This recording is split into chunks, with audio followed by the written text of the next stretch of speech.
Ministre Šehoviću, ja sam za vas imao vrlo jednostavno pitanje, ali vi meni niste odgovorili na ono što sam vas ja pitao. Kad vam ovo čitam, podsjećam vas na jedan sastanak koji ste imali 6. jula u Nikšiću.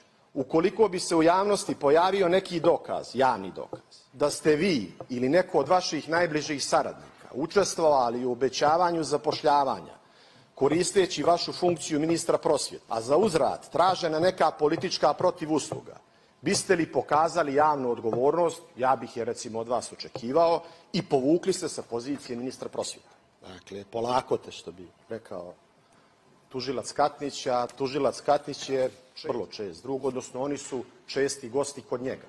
A da bi, kada se tiče ovih stvari koje se tiču partijskog zapošljavanja, mogli ne samo da se pridružite vašim partijskim kolegama, nego da imate i neku vrstu ozbiljnog problema u tom segmentu.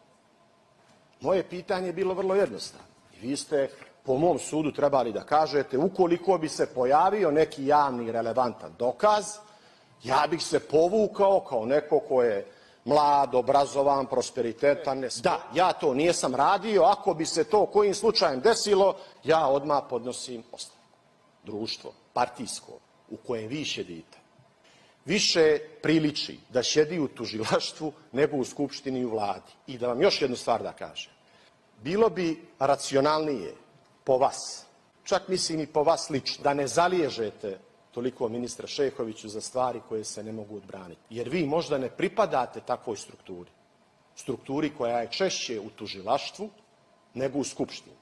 Ili strukturi u Vladi, ili, ministre Šehoviću, možda sam očekivao danas od vas, kao nekoga, ako vidim, barem po vašoj priči, sve to radite cakum pakum, da ustanete i kažete da, nije primjereno što se članovi familije vašeg kolege smatraju da za njih zakon ne važi i mjere NKT-a ne važe.